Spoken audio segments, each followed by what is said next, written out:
ஆதமுடைய மகனே, மரணத்துக்கு பிறகு உன்னுடைய நிலைமை எப்படி இருக்கும் என்று நீ சற்று சிந்தித்தாயா?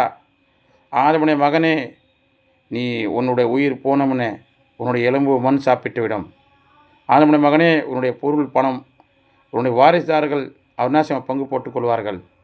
ஆதமுடைய மகனே, உன் உயிரை பறிக்கக்கூடிய மலக்கு என்ன செய்வார்? பிடுங்கிட்டு போயிடுவார்.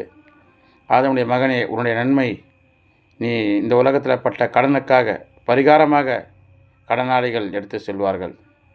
ஆதமுடைய மகனே, உன்னுடைய கரித்துண்டு, உன்னுடைய சதத்துண்டு, உன்னுடைய உடம்பில் இருக்கிற சதத்துண்டை பூச்சிகள் சாப்பிட்டுவிடும். ஆதமுடைய மகனே, உன்னை ஈமானை சைத்தான் பறிக்க முயற்சி செய்வான். அதை நீ கட்டி காப்பாற்றிக்கொள். ஆதமுடைய மகனே, நான் என்று நீ துள்ளுகிறாயே, உன்னுடைய மரணத்துக்கு பிறகு உன்னுடைய நிலைமை எப்படி என்று சற்று சிந்தித்தீர்கள்?